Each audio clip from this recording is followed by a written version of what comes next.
మరి ఏమైందండి? చేయించాం ధ్వజస్తంభాన్ని, కానీ ఇంటి దగ్గర మరసి ఇలా నెట్టడుగు వచ్చాము. అయ్యో, ఇక్కడ నుంచి వెనక్కి వెళ్ళి త్వరగా తీసుకురమ్మంటారా? ఏమండి కొల్లాసురామ్ గారు, ఇప్పుడు నీ బంధుమిత్రులతో సమేతమిగి నెట్టడి చేరి ఉన్నారు. మళ్ళా వెనక వెళ్ళ 9 రోజులు ధ్వజస్తంభం తేవాలంటే 3 నెలల 10 రోజులు పడుతుందండి. ఏమంటారు? ఇది ఒక కనిపిస్తుంది చూడండి అడవి.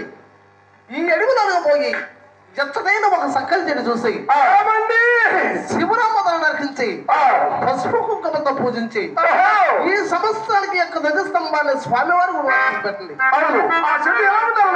ఏమని కొల్లాసురామ్ గారు, ఆ చెట్టు ఎలా ఉండాలి? ఆ చెట్టు ఎలా ఉండాలంటే దొంగ లేకుండా ఉండాలి, త్వర లేకుండా ఉండాలి, బుడుపు లేకుండా ఉండాలి. కనీసం పెట్టుకోవడం అన్నటువంటి చెట్టును చూసి శివరామతను నరికించండి.